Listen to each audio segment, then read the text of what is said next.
I think we're good. Good morning. Good morning. How's everybody this morning? Good. Wonderful. So what are we talking about today? Your call. It's not my call. I already Wait, called wait, it. wait, wait. I did read it. Concerns. This was a request. An audience request was to get this. Sit right there, Mr. Mike. Thank you. We are talking about how to deal with inspections That's right. and the amendment to address concerns and negotiation strategies, and we'll talk at it from both sides because sometimes you'll be on the seller side and sometimes you'll be on the buyer side, right? So let's talk generalities. First, let's go at it from a buyer side. If you're on the buy side, you get your property under contract for your buyer, what do? You organize the Inspection. inspection. You have to coordinate the inspection, right? Because you need to make sure that that's going to happen. Now, are you the one that's going to call and give your credit card to the inspector? No. Are you the one that's going to call and say, okay, inspector, I need you to be there Tuesday at 2 o'clock? No. Maybe. Hey, I mean, let's be The honest. coordinator of this. Because the reality is it depends on your client and how involved or hands-off they are, okay? And it's a personality thing. There are some clients that they want absolute control over every little detail. So you can give them names of inspectors, but they're going to search the internet, they're going to find the one they want, and they're going to schedule it, and they might tell you, right? Those are not the best. You really want to know when the inspection is happening. And then there are, of course, the more common, which is, obviously we need an inspection. Who do you know? Can you help? When can you get it? Can you set it up for me? And so you call and set it up, and then they, of course, pay for it when they get there. Let's talk about giving names. This is a big issue in real estate, right? What if I only have one inspector that I know, or I only work with 2? Should I be giving people 3 names, or 4 names, or 8 names, or 12 names? How do I protect myself if I want to make sure that I'm giving, I don't want to end up being the bad guy because I gave him a name and that person turned out to be a crack at it. Hopefully not literally. What happens? I had once I referred a contractor to someone, and they pretty much just ran off with their money. It's awesome. It's just great. Let's just say that client doesn't like me, right? Won't talk to me anymore. Those sorts of things. You got to decide for you what makes sense. Because we don't have an affiliated business arrangement with any inspectors, you're not in any way kind of protected or tied into or required or any of those sorts of things. You're not really beholden to any particular relationship. Now, we have a ton of inspectors on our concierge list. They tend to be the most common people that come in the office, peddling their wares, providing breakfast and those sorts of things, or candy bowls. The chocolate that we have all the time is from an inspector. And different inspectors have different skill sets. They have different, just like everything else in the world, right? Inspectors are different level of inspectors. What's the worst kind of inspector you can get as a buyer? Well, as either side. One that doesn't show up. No, actually, that's not that bad. You just get another one. What's worse? The worst case scenario is an inspector that is like massively an alarmist. Oh my God, the paint is peeling on this wall. You should not buy this house. What? It's just scuffed. We just need to paint it. It's not a big deal. And so what we have to deal with, and that's part of what we're going to talk about, is kind of managing an inspection, because inspectors sometimes go a little bit above and beyond what they should be doing and can cause to massive issues. And other than financing, inspection is probably the #1 deal killer out there on both sides. And so you got to manage expectations on both sides, and we'll get to that. All right, so we've got it scheduled. What about giving out the names? I finished my thought. General rule of thumb is 3. General rule of thumb is 3. I think depending on if you know 2 or 3 inspectors, you've worked with 2 or 3 inspectors over the years, you know their personality types, you know your client, I would probably share that information with the client. And, if you have a super analytical client, you could say, here are the 3 inspectors that I give names for. I can tell you that this particular one might work really well for you because they're very, very detail-oriented, very high analytical approach to inspection.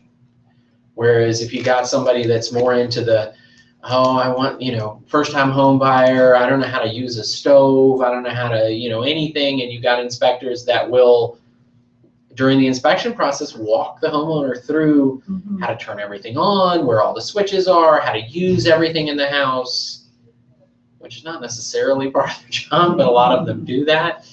So that's, that person might need that. Whereas if you got somebody that doesn't want that, that might not be the best inspector, and so you got to work with that, and you might offer relative to that. Would you give them suggested names, even if they don't ask for them?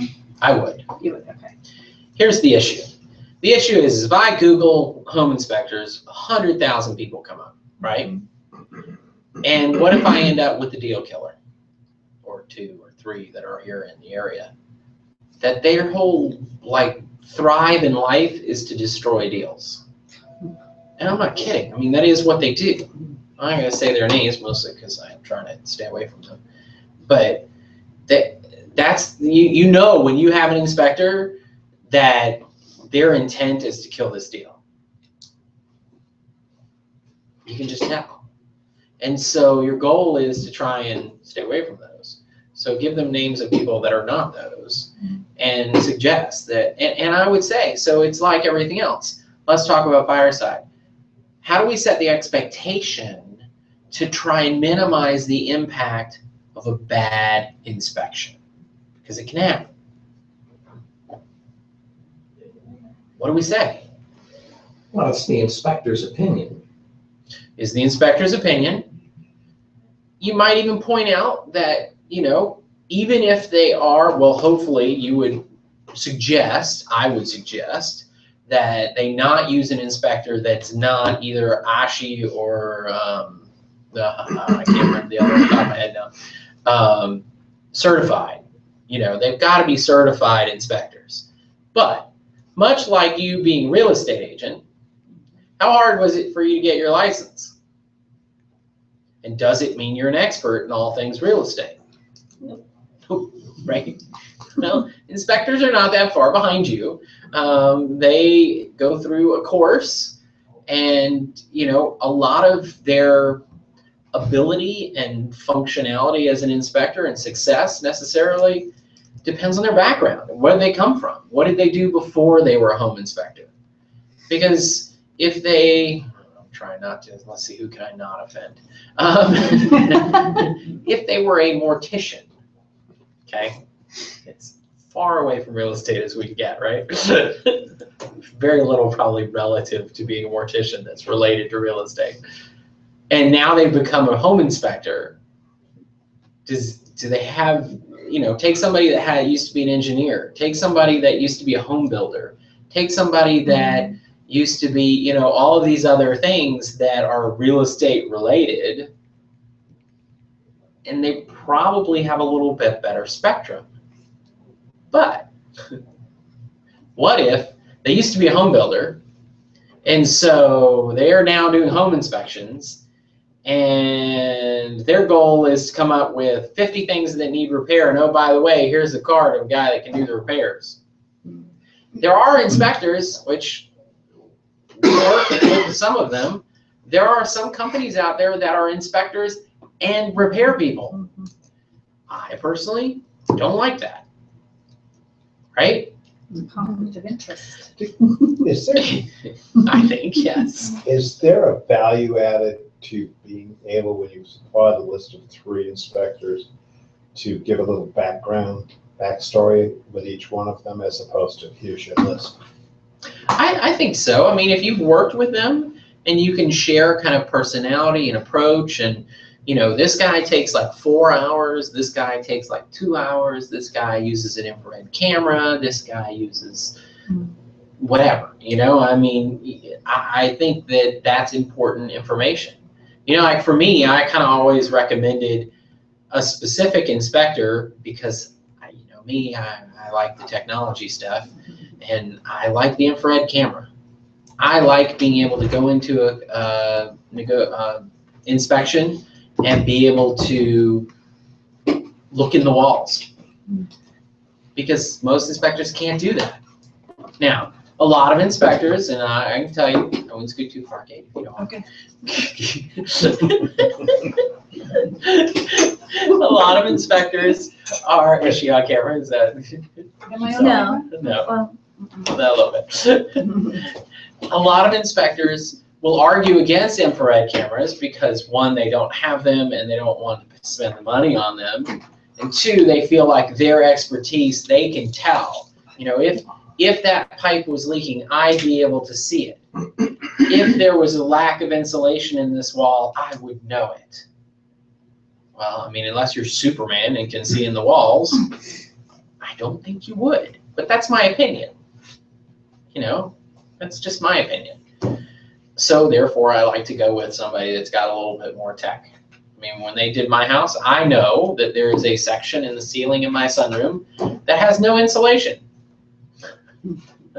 Now, did that stop me from buying the house? No. But it's interesting to know, and it is something that does kind of add to the list of reasons why I need to remodel the sunroom, because there's basically a hole in the ceiling as far as energy efficiency is concerned. So, and especially with like older houses and things, to know, is it insulated at all? I mean, in older houses, the exterior walls are not insulated.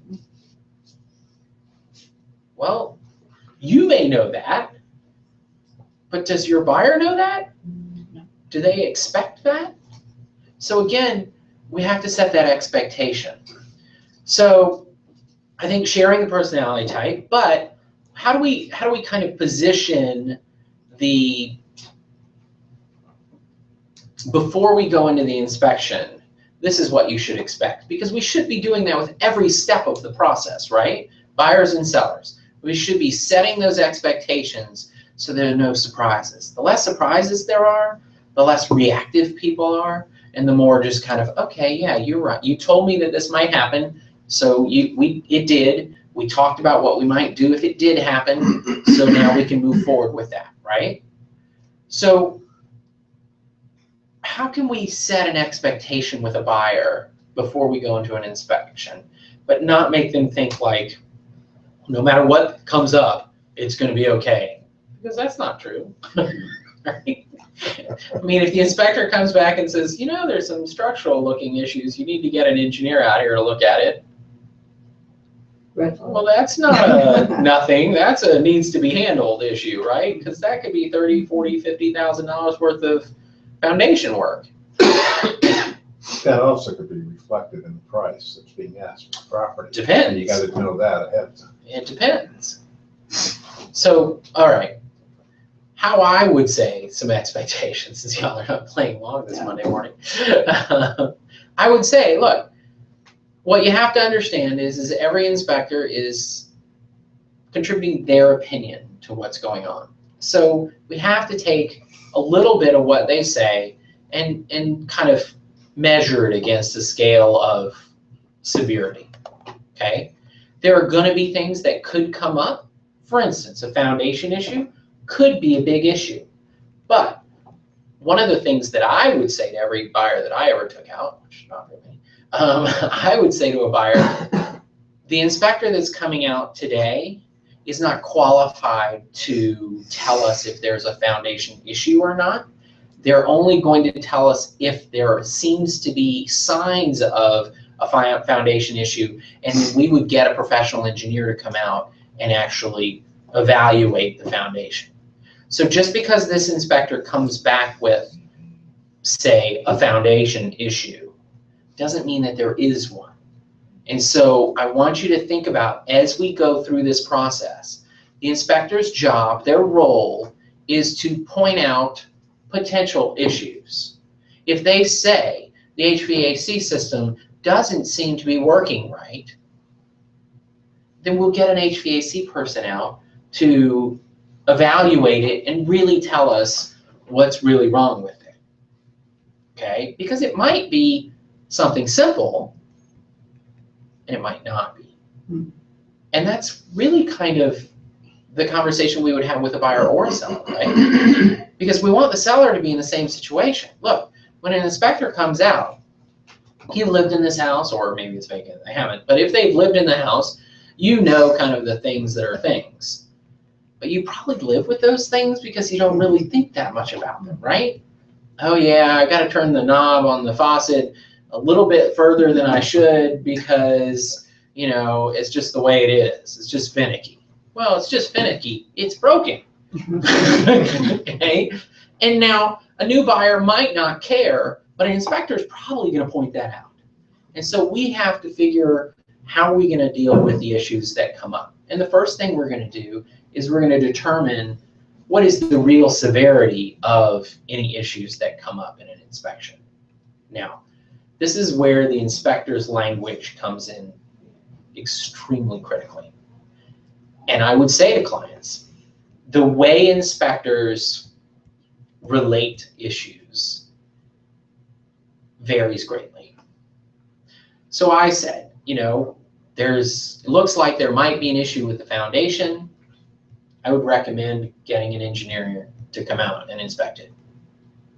That's pretty benign, right? That's okay, there's an issue, but it needs to be looked at. There are massive cracks in the foundation. I'm surprised the structure is still standing. I wouldn't spend any time inside it. Wouldn't that be said before the offer goes in? No, No. because the inspector is doing the inspection.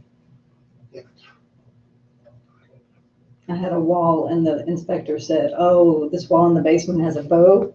It can go at any time. It could be falling by this afternoon.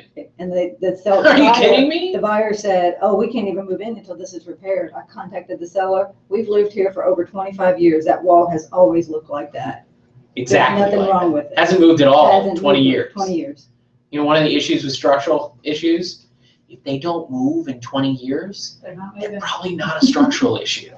Okay? And that's the problem, is people see cracks and bricks and this, that, and the other, and they think, oh my goodness. We had a retaining wall the other day that inspectors came out and looked at and went off about how dangerous this retaining wall was. Okay, first of all, the cracks were in the stucco covering the poured concrete foundation wall, retaining wall. So to say that the wall is failing because the stucco has hairline cracks in it, no. Have you never seen stucco crack? I mean, it happens. That's just the way it is. And the wall's been there for 12 years. And it's massive. It's basically holding up the house.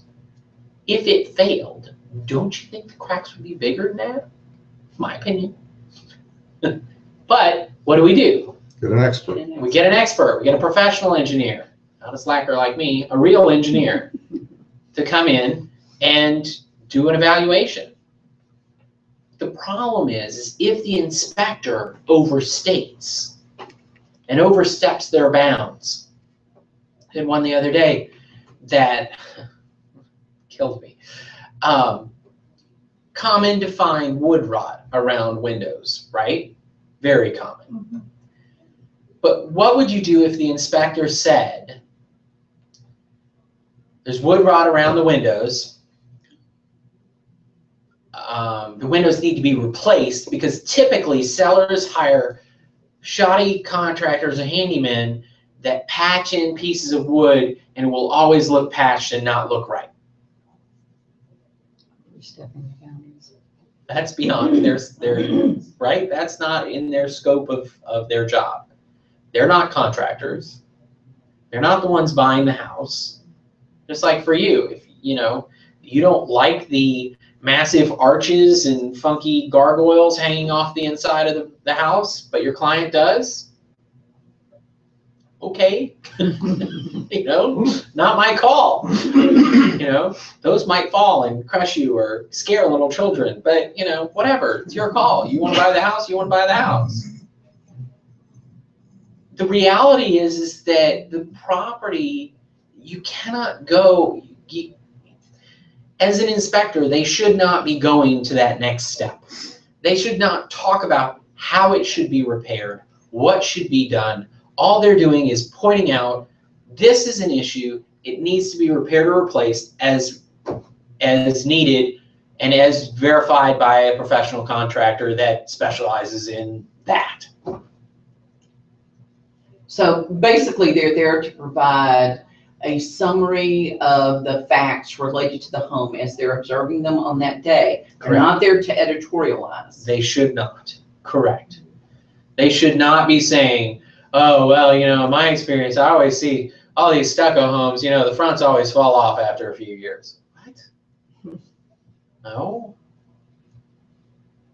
So, you know, I mean, they're there to point out issues that you then need to do due diligence on what needs to be done and what's the extent of that issue in reality. And that's where a lot of inspectors kind of miss the mark, I think, is they try to provide too much service. They're trying to be that one-stop shop, oh, we can tell you everything.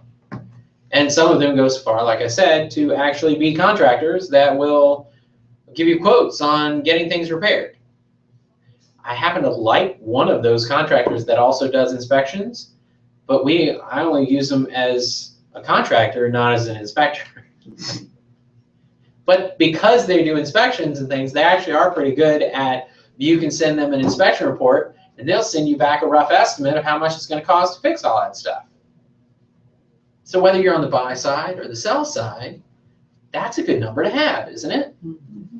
So kind of step 2 after having the inspection done is to maybe figure out, what are we talking about here? Are we talking about $500 or $1,000? Or are we talking about $10,000 to $50,000? I mean, you know, what are we talking about? Because that makes a difference on what we need to negotiate, right? So we're talking about $1,000 in a $500,000 house. That should be relatively easy to manage, right? If we're talking about $20,000 worth of work on an $80,000 house, that's going to be harder to negotiate, right? No matter what side you're on. Because there's a bigger expectation there. One of the things that I experienced was that one thing led to another, but the other things weren't part of the fault in the inspection report. Had a boot on the stack on the roof, and the boot was cracked and it was leaking, and there was water damage, which appeared between the offer to purchase and the inspection. So the contractor went out and fixed the boot, but said, there's 5 more boots here. They're all the same age, on the same side of the roof, with the same exposure. You really should replace all of the boots. And well, that's the buyer's responsibility. There's no report to the buyer, because he was fixing it for the owner. Right. But ethically, do you have the reality is that anytime you buy a house that's, even if it's brand new, there are going to be issues. Like, that's just home ownership, right? All of us that live in houses know that there are issues. I have a leaky boot on my house, actually. That's fine. That really, to be honest, my house, when I bought it 3 years ago, had a new roof put on it, and all the boots were put on were brand new. Something has gone sideways and and so when it rains a certain way and for a certain period of time, it drips into my laundry room. Yeah. Just annoying. And needs to be fixed, right? But if it wasn't dripping, if I didn't know that it was wrong, if it's just old, is that an issue?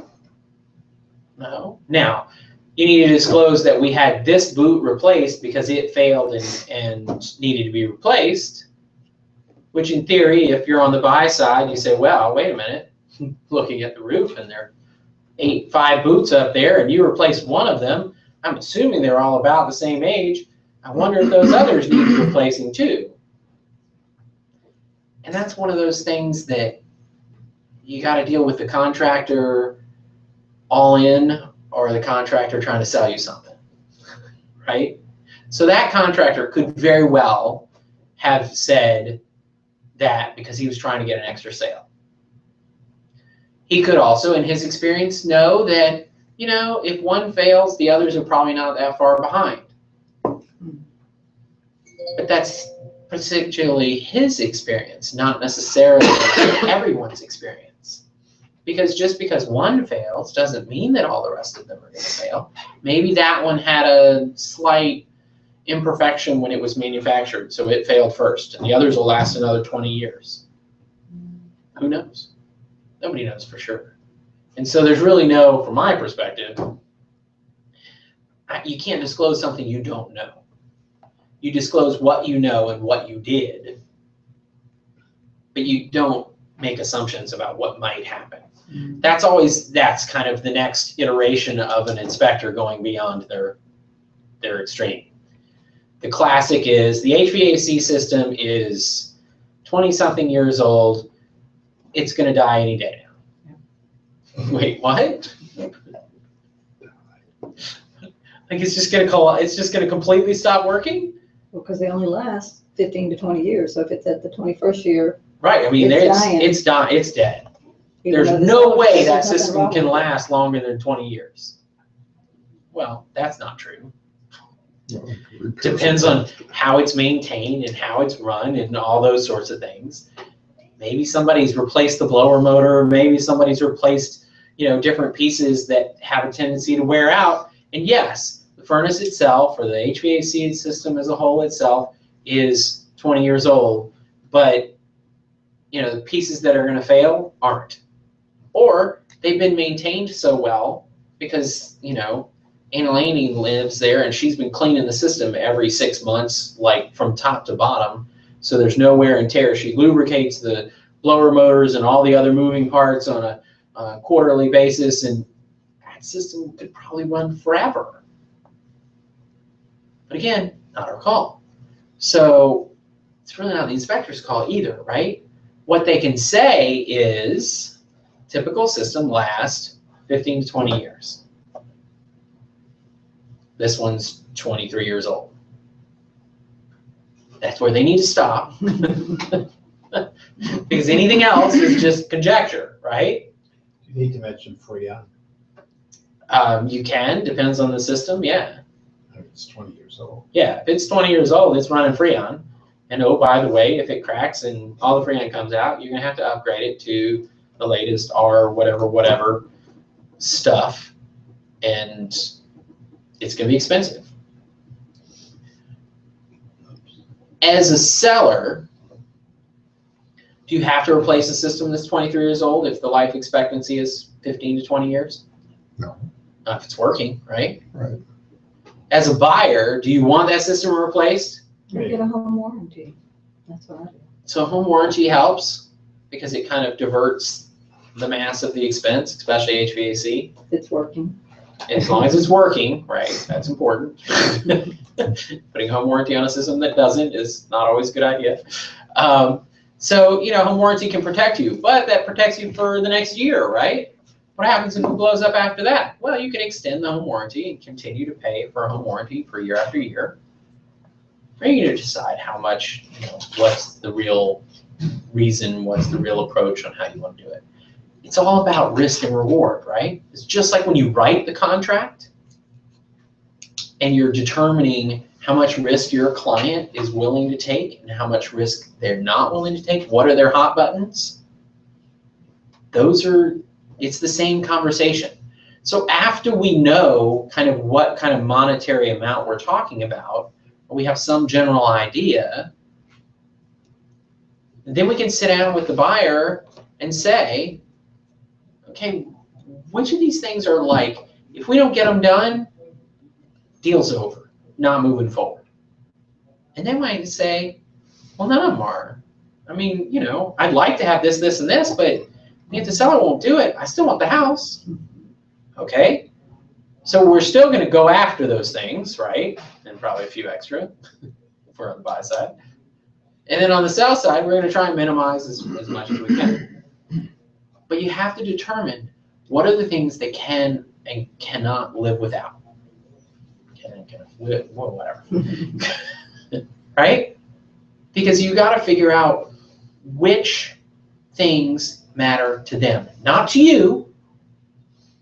Because the concept of, oh, I wouldn't buy a house without having the HVAC service completely from top to bottom might be important to you, but it might not be to them. You know why? Their brother's an HVAC tech. So they aren't really concerned about it. They're probably going to have the brother over and fix everything. Can I ask about the other end of this? The seller side? Yeah, All right. is there ever a reason to ask the seller to have a home inspection done? Yes. And what are those conditions? So hold on to that for 1 second. Let's Okay. finish. I definitely want to get back to that, but let's hold on to that for 1 second and finish the negotiation of, we've had an inspection, we're in that due diligence period, and we're working on an amendment to address concerns. So we've sat down with our buyer, we're the buyer side, and we have gotten a list of absolutes, deal killers, and other things they would like done. We put together our list. We send that over on an amendment to address concerns. You make it clear as possible. Always provide them the full inspection report to show that you're not asking for everything. If you have a client that's asking for everything, you need to have a conversation before you send that over. Because just ask the question. If you were a seller and an inspection report came across and you asked, the buyer was asking for everything in the inspection report, including tightening the loose faceplate on a switch or whatever, what would your reaction be? Now, there are clients that will do that. And you might have a client that says, well, I don't care, I want to do it anyway. Okay, fine. We have to do what Just say, they I have a say. screwdriver. Right. I'll come over to your house. What's a good time? It's just a quarter turn, we're good. But, you know, You'd be surprised how many again- people say, I'm not handy. I know. and then you have people that are not handy. I'm not handy. I don't want to do anything. When that happens and you didn't see it coming, I will say that you missed a conversation earlier in the process as the buyer's agent. Because when you're working with a buyer, you need to be setting those expectations all along, right? Of, you realize when you move in this house, things are going to happen. And you have people that don't have any issues with things happening because they can just take care of them. And then you have people that things happen and they're like, I don't know what to do, I have to call someone. And so you got to figure out which one your client is so that you can have the conversations specific towards that person. Because, for instance, for me, my garage door, which is a whole issue, I use personal. My whole house is fine. It's a 1957. What do you expect? It's mostly original. So the garage door wasn't functioning the other day. For me, that's not really a big deal. Like, I'm not calling a garage guy to come out and fix my door for $1,100 because to me that's a waste of money. But that's because for me, I can look on YouTube and I can make sure what's the best way to troubleshoot a door, blah, blah, blah. Oh, yeah, go to Home Depot, get some grease, shoot it here, here, here, here, do that. Okay, great, it works again. That doesn't freak me out. There are people that if you even suggested that they tackle something like that, they would be, oh, what, are you kidding? There's no way. And for whatever reason, they might not want to, they might not be able to, they might not feel it something they should be doing, whatever, it doesn't matter. Their garage door might fall into their car. Yeah. Sorry. So you've got to direct that conversation based on what your client can handle and what they're comfortable with. And you should know that earlier in the process. when you're showing houses and you're looking at things like, oh, this door is a little loose. You think you think you can handle fixing that? If they go, what? What are you kidding? Or they go, yeah, that's not a problem. That's the conversation that's gonna lead to you being able to effectively have a conversation when it comes time to talk about an inspection report. Because the inspector is gonna point out everything that's wrong, right? Well, not everything they can find. And a lot of things are not really wrong. They're just normal condition in a typical house that's not like perfectly maintained, which very few are. So we present that, we get the list, present that over to the other side. We present that with the full inspection report, hopefully with extra items that we didn't ask for. And we might even say to the listing agent, we went over, the inspector came up with a whole bunch of things.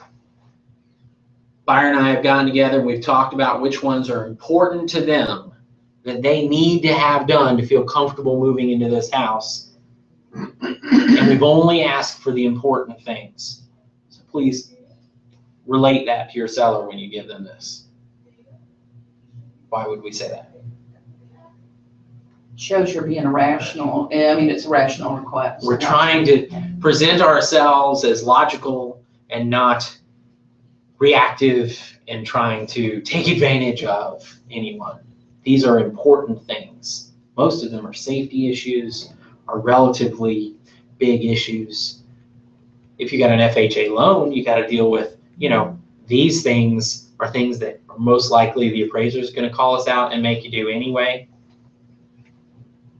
So these are the things that are important that need to get done. On the safety issue, because that's always what I've been told, is pull out the safety things. Yes. Where do you go on the GFCI on an older home? I mean, technically, a GFCI is a safety issue So you would require that. because, just because it's an old house doesn't mean it won't electrocute you. Right. But I've had sellers say, well, that's really an upgrade. It wasn't when we built the house. And so that's the balance, because my 1957 house was built to code in 1957. You get this guy to install 9 of them. Oh, Which I don't Yeah, necessarily recommend. Don't get this guy to handle the breaker box. uh-oh. That's a good lead into a story of why realtors shouldn't do handiwork in a house, right? Because it's dangerous. Again, you got to take that into consideration of what things are doable and what things are not. Now, can you hire a handyman to come in and do that kind of stuff for relatively nothing? Yeah, probably. No, I was just gonna say, I was on the seller side of things one time when the agent did not try to intervene and get the list, the scope decreased. And the person came in with a list of 42 things. And I mean, it was all from, the teeny tiniest little nothing, Right. all the way up. And my client didn't even read the list. Right. The scope freaked her out and she said, I'm not doing anything. Right. So that was a bad strategy. Which on is her why part. it's always a good strategy to say, we're only asking for the important things and try to keep the list to a small, manageable, the smaller the better from the standpoint of making sure that it's manageable. Now, that doesn't mean leave off things that are important and that need to be done.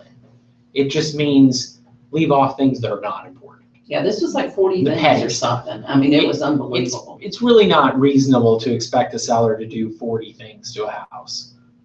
I don't think. I mean, now there could be a situation, I guess, where there are 40 things wrong with it, but I'm guessing most of those it were was. piddly useless. It was little stuff. So, It freaked her out. but things like, if the inspector says, oh, well, the shower pan in the master bath shower needs to be replaced. How do you know that? And so those are things, again, going back, you got to make sure, I'm trying to think of examples so that you can, reality. So now you're on the seller side.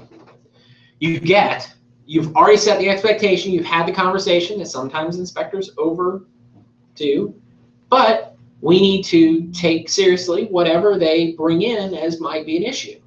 And just because you're living in the house doesn't mean you're aware of these issues, because like most things, when you live with them, you don't notice them as much.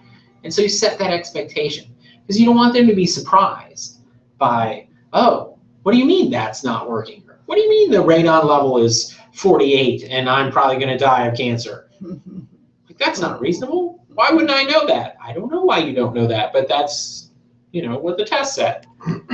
So you got to take into consideration that expectation setting with the seller too. Now you get the list from the buyer side, which is usually not presented in the light that we just presented. It's more of the way Donna described it as, oh, look, here's 42 items, here's 42 inspection report items, and I want them all. Okay, never mind, I don't want to do anything. And so your goal is to try and manage the fact that, all right, look, let's go through these and let's knock out the ones that are just obviously not things that we need to bother with. The light switch is not tight enough, or it's upside down, or, who cares? Come on, really? We're not fixing that. Like, if that was the only thing wrong, then maybe I'd fix it. But non-important things. Okay, so let's look through the list and see if we can pick out the stuff that are safety items, because those are things that we're going to have to deal with, and this is the conversation with the seller. There are certain inspection items that we're going to have to deal with, whether it's with this buyer or the next one, because every inspector is going to find them. The HVAC unit is not only 23 years old, but it's not working. Well, why wouldn't you know that if you live there? Well, I always just use the window unit in my room. I don't ever use the whole house system. Well, guess what? The whole house system doesn't work. And so we need to get that looked at.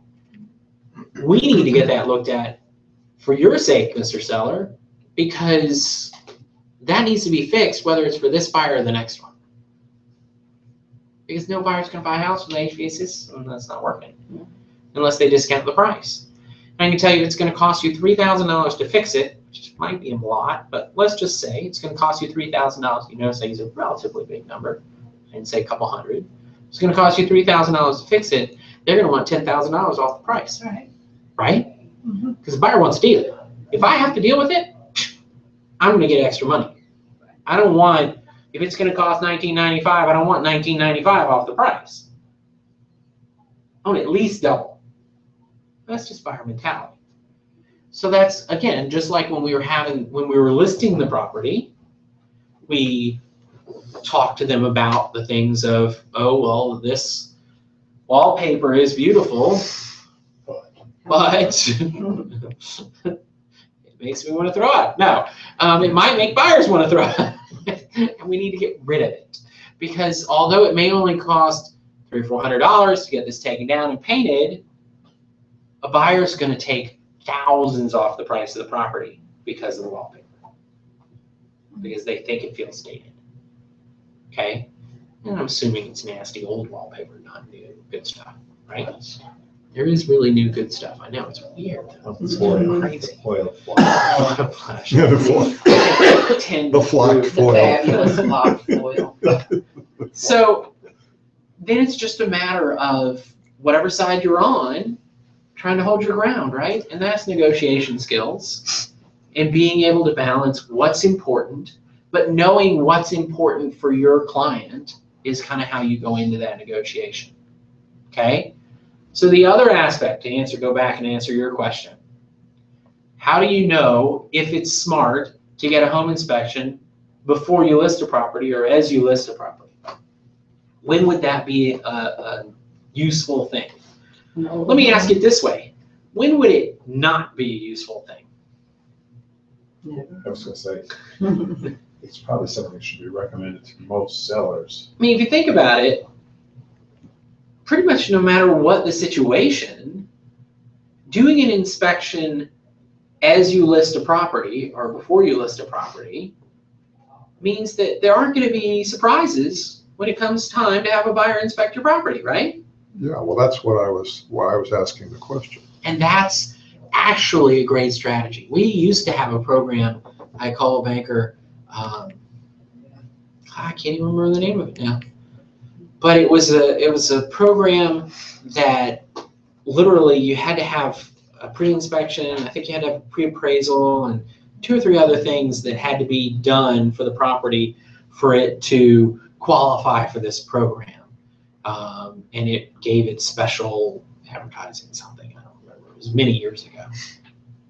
But it's still true that if you, as a listing agent, get a pre-inspection done on your properties, now, here's the reality. How much does an inspection cost? Depends on the size of the house, but. Depends on how big the house is, And how good the inspector is. how good the inspector is, $300, $400, $500, right? Just depends. That's a cost your seller is going to bear. That more than likely It's gonna incur other costs. is the buyer, here's the question, is the buyer going to still get their own inspection? Yeah. Even if you provide them with an inspection Probably. report? Should. You should. Probably. We didn't. Why They would you? might not though. Because if you think about it, I've got a third-party inspector. Here's their inspection report. It's no different than you hiring an inspector to come in and look at it. And oh, by the way, here's the list of everything that was wrong, and here's the list of everything that was done to fix it. Here's all the receipts from all the contractors, and there you go. Oh, okay. A lot of buyers are fine with that. I mean, if they're paranoid and really scared of things, they might not be, That's what we do. but they might be. You might call and talk to the inspector and say, you know, how much would you charge to come back out and review all the things that were done to make sure that it was done? As a seller, you might have the inspector come back out after you've repaired things and review everything and say, oh, this is the only little issues that are with this house now. Because those are the kinds of things that can help present a property in a better light, right? Now, in our market where we are right now, what's the situation with properties? Is there a ton of inventory available? No. So this is less of an issue than maybe when you're competing against a lot of other inventory. Yes. But what's happening with prices right now? Flat or down. Depends, right? Flat. Up, down, flat. Good choices. Those are your three choices, and to be honest, they're all three happening, which is a little weird, but it is where we are.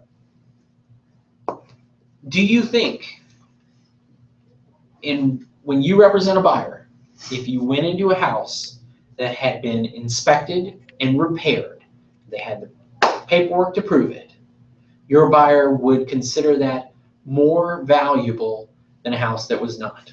Yes. Yeah. I would think so, yeah. Do you think that it would, we talk about the cost to repair things and how buyers want more than that to fix things, but the opposite is true also. The opposite is true, your phone's like having a heart attack. The opposite is true, that if that buyer comes in, that seller may have spent $1,000. They spent $300, $400 on the inspection report and $400, $500 having everything fixed, okay? Do you think that buyer sees more than $1,000 value in that property with that situation? Should. In other words, is the seller going to get more than their money back? Oh, yeah. Should. think so. Oh, yeah. They should, right? Well, it speaks volumes, I think, to the impression that the buyer gets of the seller's integrity. Because I They're think being it makes proactive. them think, well, the seller's really honest. They're being upfront with me. This is what's wrong with the property. Because a lot of buyers feel like the sellers are deceiving them and hiding things. And some are. And some are, yeah. And there's reason for them to think that. But that's very true, and I think that's a very valid point. And so as a listing agent, I 100% support the pre-inspection. Because the reality is some people say, well, once you do an inspection, whatever you find out, you now have to disclose. Okay. Are we going to sell it to somebody that's not going to get an inspection? Because chances are they are, which means even if we didn't know that this problem X is a big deal and didn't disclose it, if they're going to find it out, and wouldn't it be better for them to know, hey, problem X is an issue before they write an offer? Back to Will's point, shouldn't they know? So I'll give you the retaining wall situation as reality. The buyers that had the inspection done and found out the retaining wall was cracked and the inspector said it was going to collapse and the whole house was going to slide down the hill, walked away. Because the inspector overstated. Even though they had an engineer come out and say, wall is fine, structurally sound, you should do this, this, and this as preventative maintenance. The reason that the stucco is cracking is because water was getting behind the stucco, and shockingly enough, the stucco cracked. Didn't hurt the wall structurally, but it cracked the stucco. So you should fix that. Buyers walked away. Next buyers come. Listing agent says, oh, by the way, previous buyers walked away because they were concerned. Their inspector had pointed out some concerns about the retaining wall, which is massive for me canvassing. It's holding up the whole house. Here is a copy of the engineering report, and we had the engineer come out and inspect the wall to show that it is structurally sound. We're working on a couple of preventative maintenance things that they suggested, but the wall is structurally sound. Now, going into that contract, writing that contract, those buyers already know in their head, oh, this was an issue. They've addressed it. Integrity. A little bit of trust factor. I think a pre-inspection is worth every penny because you're not going to get slammed. You know, I mean, you go in and price a property and you say, oh yeah, this is a $500,000 house and it's phenomenal and da-da-da. Oh, by the way, it has a $100,000 foundation issue. Oh, but I got it under contract for $500,000. Yeah, good luck with that. Because it's not a $500,000 house if it's fallen in on itself, right? Now, you price it accordingly, but not if you don't know, right? And so I always think it's better to be proactive than reactive. Appraisals and pre-appraisals is a whole different conversation. But as far as inspections go, what's the downfall?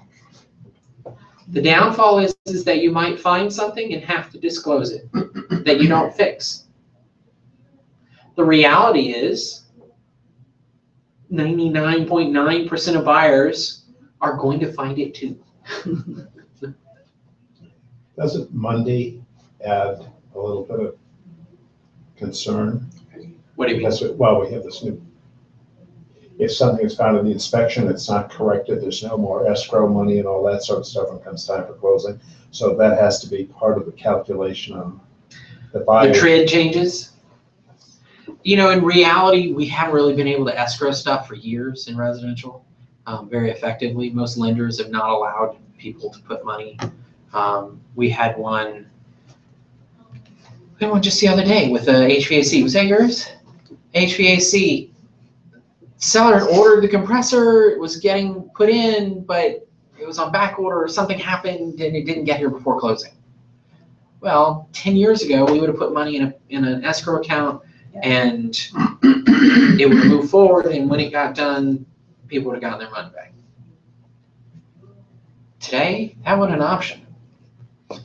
Lender said, no, we're not going to let you do that.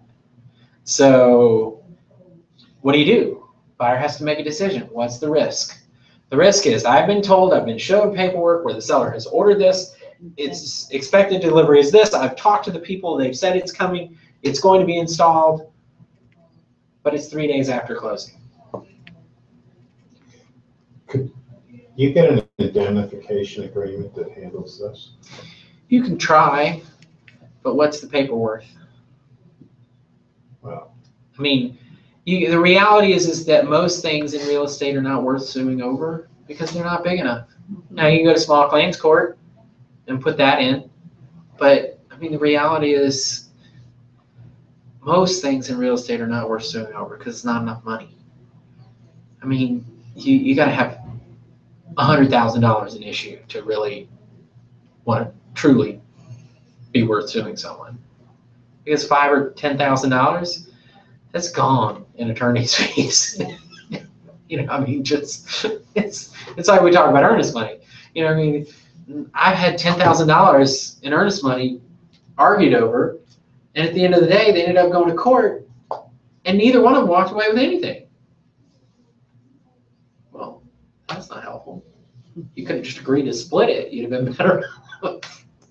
But, you know, people get all almighty. On the other hand, I know of a case that was plumbing related, where the buyer was confronted with a serious problem that wasn't disclosed because the homeowner said he didn't know about it, didn't realize that it was actually happening. But he eventually paid the $20,000 in penalties plus all of the costs incurred by the buyer. So the buyer got the whole $20,000 in penalties plus the repairs done and all the stuff that had to be done. The one time when going to court kind of works is if there's fraud involved. Yeah. And if you can even kind of imply that there was fraud involved, you got a pretty good case. It was a case where the court determined that it was reasonable and prudent for the buyer to have known. The seller. I'm sorry, the seller to Right. have known Right. that the condition. And existed. that's the issue is, you know. I mean, They didn't connect one of the toilets to the soil pipe. It was just going outside into the into the dirt. in the yard. Well, the owner said they never used that toilet because And so they didn't know. frequently enough to know that it was an issue. But the court determined that They should have known. should have known, and because plumbing and the proper connections and all that kind of stuff are something that Yeah. someone had to sign off on. Somebody had to inspect that Yeah, and look right. at it at some point. Yeah. And not having it done properly. Yeah. And that's always an issue. And that's one of the things when you go to list property, you've got to look around, you've got to ask questions about things. If stuff looks like, Bob and his brother put it in over the weekend, and they might not have known exactly what they were doing, but it looks kind of okay. And they started drinking before they You got. need to, right. Oh, during. All my friends came over and helped me put on this addition. Well, the back end is not as straight as the front end because, well, I paid them in beer. Wait, what? No wonder it's crooked. You gotta start to ask questions of when you're the listing agent. You need to ask those questions. And when you're a buyer's agent, when you're walking through a property and you see things that are like, wait, what is that? Why does that look like that? That's weird. Ask questions. Don't be afraid to ask questions before you write a contract too. Because the other side of the whole inspection thing is, if the inspection comes back with a bunch of stuff that is just blatantly obvious. Okay, there's a massive water stain in the master bedroom ceiling. Okay, yes, there's a massive water stain in the master bedroom ceiling. But we can all see that. We all knew it was there because, the ceiling's white and this part's brown. We don't need an inspector to tell us that. So we need to ask questions before we write the contract. We need to determine with the buyer, is that something that you want dealt with? If they tell us, yes, we had a leak upstairs and we fixed it. That's in the disclosure. But they didn't bother to paint the ceiling. Do you want them to paint the ceiling? Well, if you want them to paint the ceiling, you know what you should do? Put in the contract. Because if you come back during due diligence and ask for a bunch of stuff that everybody already knew about, what's the contract say about condition of the property? Our contract says property needs to be in the same condition as the time in which it was written. The contract. Okay? So that protects against things like, a tree fell through the middle of the house, or a pipe burst and blew out the left wall, or whatever. But it doesn't protect against, well, there's this massive stain in the ceiling, and so you need to fix it. No, that was there when you wrote the contract, so you knew that was there. If you wanted it, you should ask for it. Again, would you let that kill a deal? Probably not, but depends on the situation. It's always better to ask for what you want to ask for if you know about it up front. Because that's when you have some negotiation power. Now, if you're in a multiple offer situation, you're a buyer, and you're in a multiple offer situation, and you're just fighting to try and get it, well, maybe that's not the right time to ask for stuff. But given a normal market where a buyer and a seller are coming together, you should ask for what you want done up front. Any other questions about inspections and amendments to address concerns and that sort of thing? Remember, the amendment to address concerns can be used to change anything in the contract. Absolutely anything. So you can change the price, you can change the closing date, you can change timelines, you can change anything. But in our contract, here in Georgia, if you reach the end of due diligence and you have not got a signed amendment to address concerns or any amendment by all parties, how's the buyer buying that property? As is. As is condition. As it sits right now.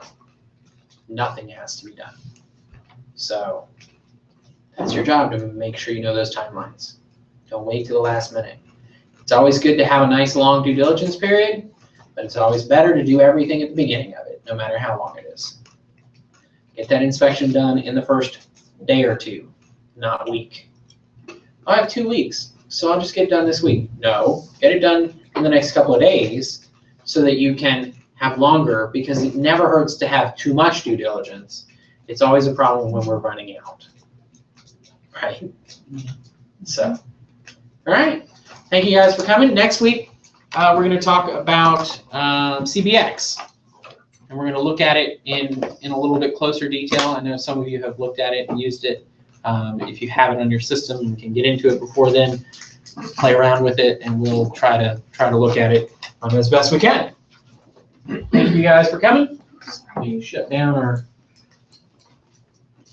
Where are we watching the time?